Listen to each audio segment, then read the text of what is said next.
Today, we are going to talk about myth number 1, which is one of what I call the myths of education, or the myths that start in school and misguide us in life. And we're just going to examine these myths. I call them myths that start in education and can misguide us in life because I originally found these when I looked at students.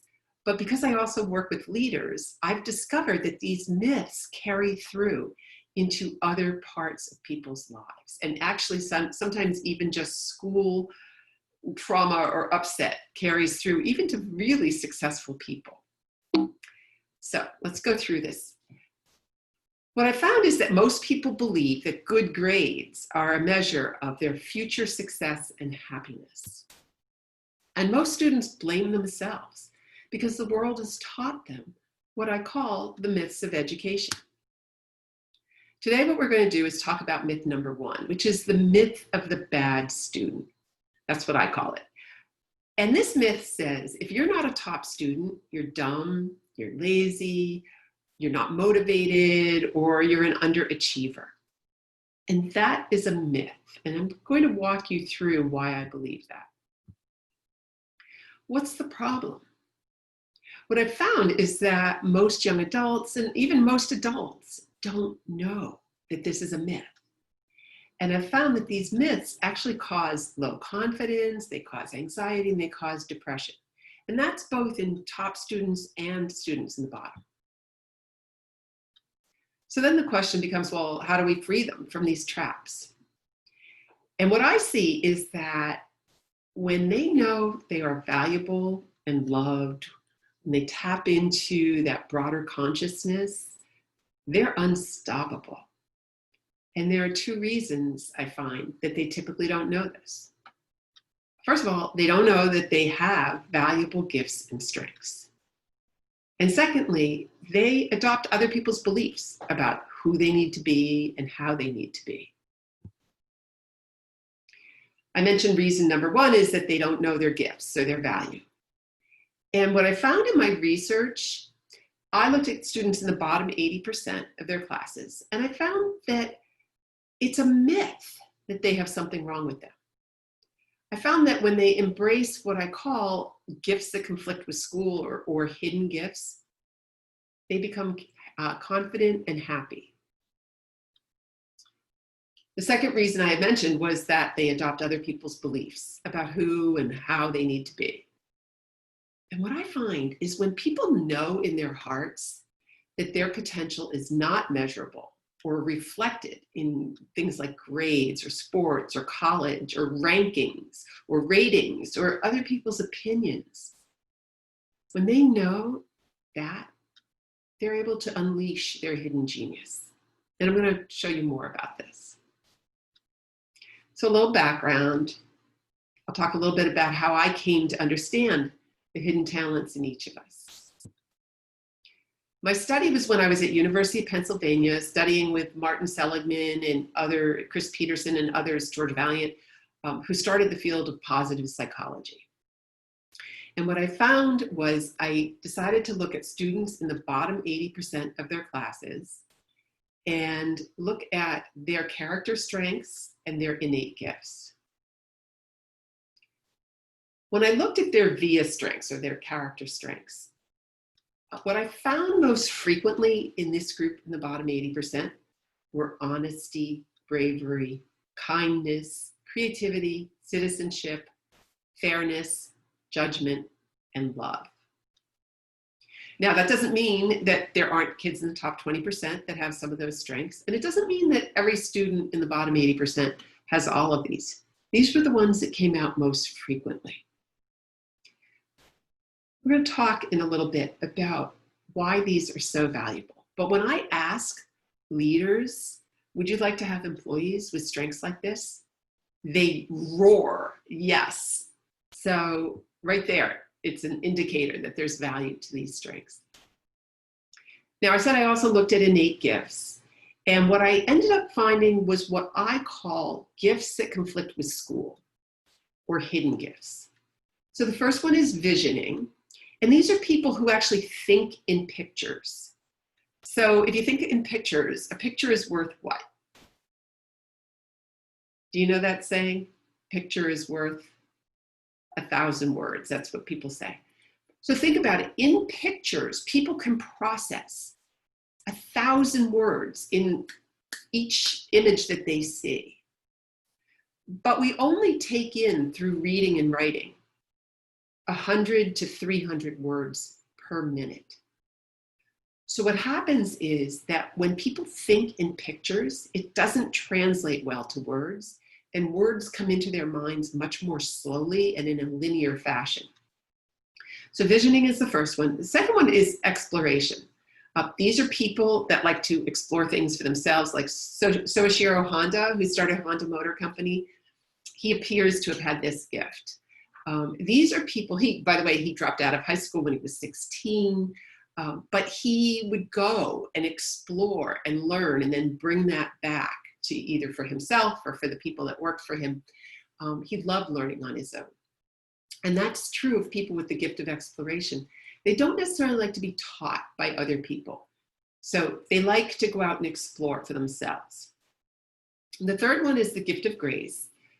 These are young adults or adults who have an ease of motion on the athletic field and emotion, intense situations. So for example, there was a young man in my study who made the varsity tennis team at the high school when he was in 7th grade. Just so graceful in everything he did, like athletically, but also able to take the tension out in a very tense social situation.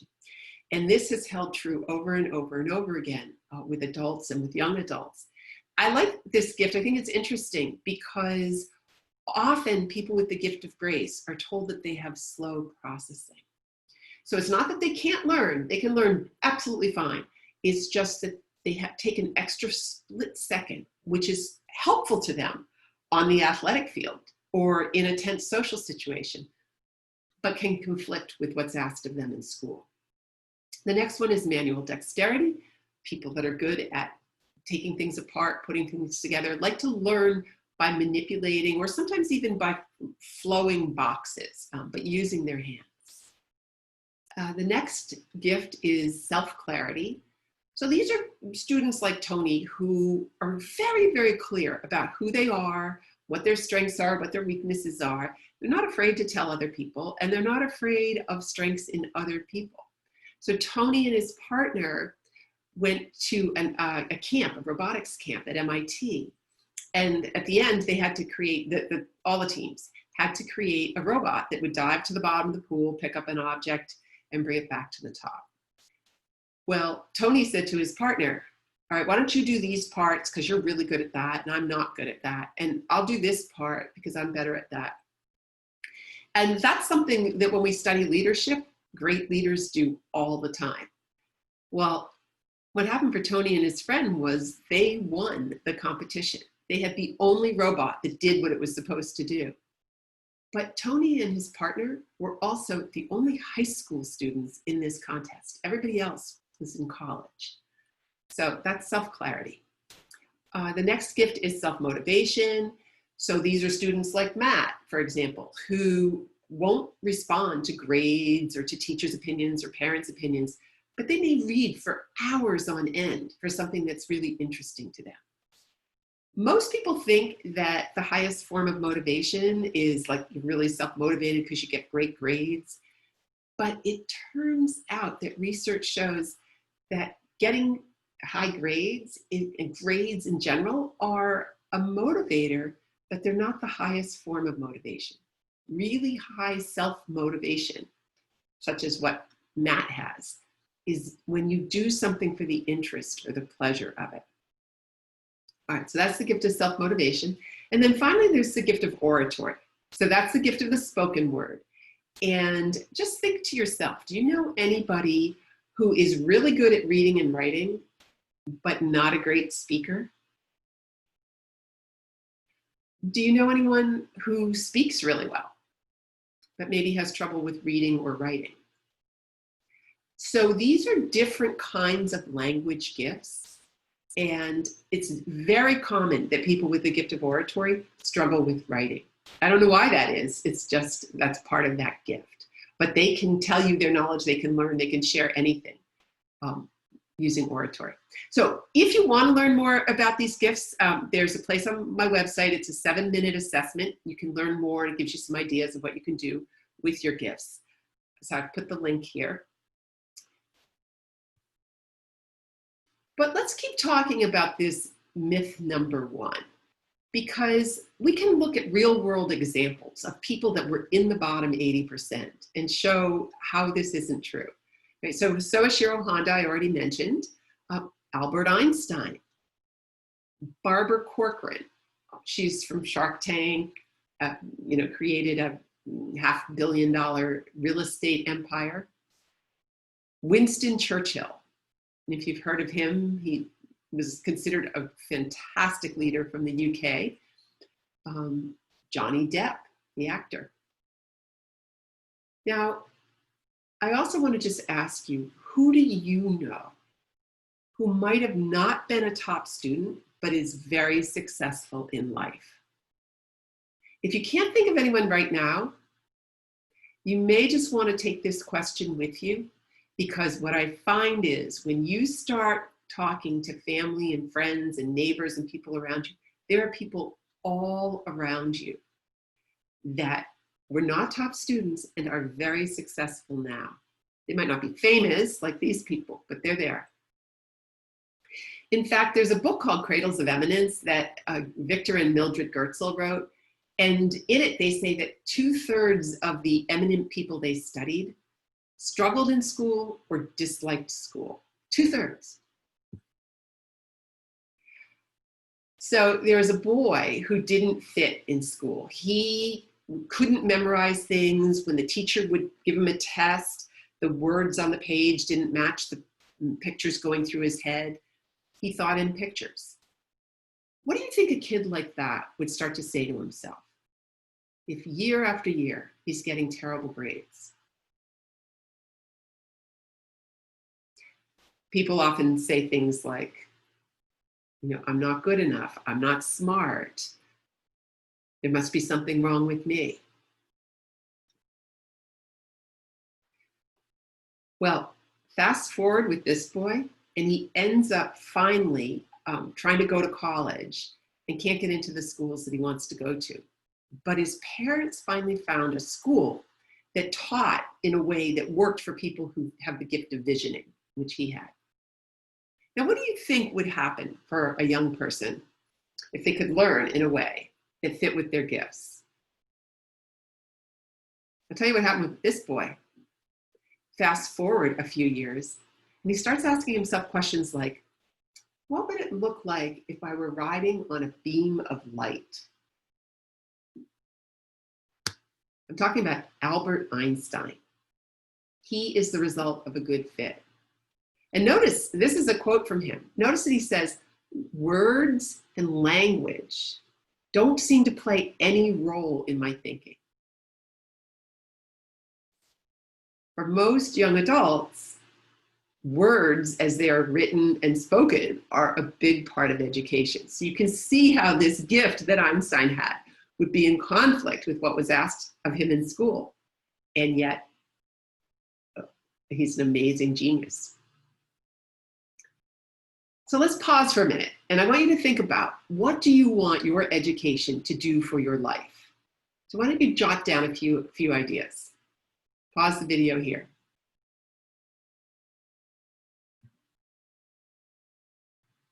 What I often hear are things like, get a good job, or become the leader that I want to be, or gain valuable skills that will help me in my career and in my life, or have a positive impact on the world.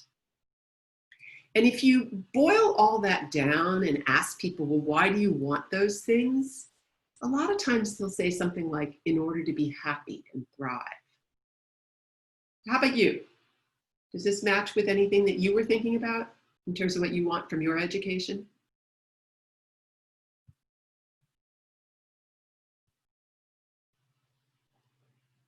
Well, one of the things my research showed is that students in the bottom 80% of the class have the gifts and strengths they need for great leadership, great careers, great impact. They also already have good character, which is one of the things we say we want education to develop, but they have it within them already. And they have exactly what they need for happiness if they're able to unleash it. Now, you may be wondering, well, okay, but I'm not in the bottom 80%, so is this relevant for me? I find that even students in the top 20% find that this is very freeing for them. And we're going to talk more about myths that relate to top students when we get into myths number 2 and 3. So let me just show you a little bit about why I say that they have what they need for these things, okay, for leadership, etc. What do you think are the 2 most important attributes of leaders? And I'm thinking here of what Peter Drucker had to say about that. You may know who he is. He was somebody who worked with some of the most eminent leaders around the world for many, many years. And he was thought to be one of the experts on leadership. And he said there are 2 important attributes of leaders. The first one, he said, is honesty. And the second one, he said, is knowing themselves. Did you get either of those? Well, when he talked about honesty, I hope that you remember back to what I showed you on the VIA character strengths for the bottom 80%, because that was one of the ones that came out most often in the students that I looked at in the bottom 80%. And when he talks about knowing themselves, what he describes is exactly what we're talking about in the gift of self-clarity, which came out in students in the bottom 80%. So why does this matter?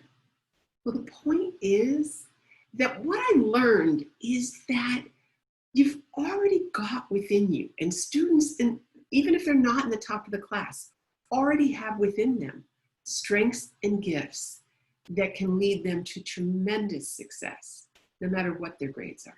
And these are more important, actually, than grades in school.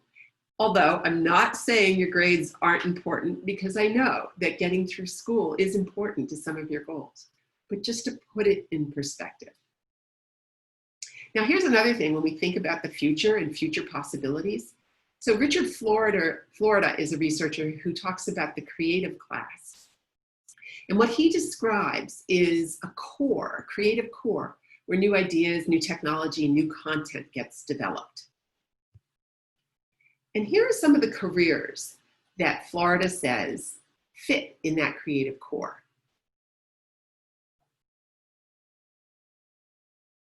I've added, so he goes down from computers all the way down to media, but then I've added some from some of the professors at Suffolk around fintech and AI and big data, because what Florida was talking about is the fact that this creative class is the fastest growing segment of the economy for now and the foreseeable future. And there are so many new opportunities and possibilities coming up in this area.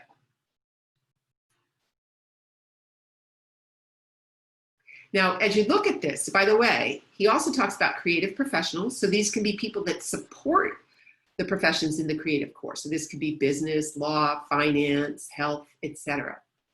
And if you look at these careers, you can see pretty readily that even someone at the bottom of the class could do very well in one of these careers.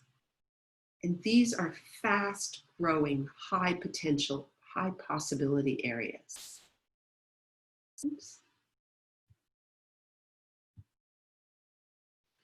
I love this quote from Henry David Thoreau. The question is not what you look at, but what you see. By the way, I mentioned that you can get the assessment in 7 minutes. It's free on my website if you want to explore this further. I mentioned unleashing genius, and I just want to take a moment to say more about genius. So from the dictionary, genius is defined as a spirit of a person or place, a person who influences another, It can be a strong leaning or inclination. It can be a peculiar or distinctive or identifying character or spirit. It can also be a strongly marked capacity or aptitude, or an extraordinary intellectual power, especially in creative activity. So when you look at this definition of genius, and when you think about your own hidden gifts and your strengths, you understand that if you could unleash your own unique hidden genius, there'd be no stopping you.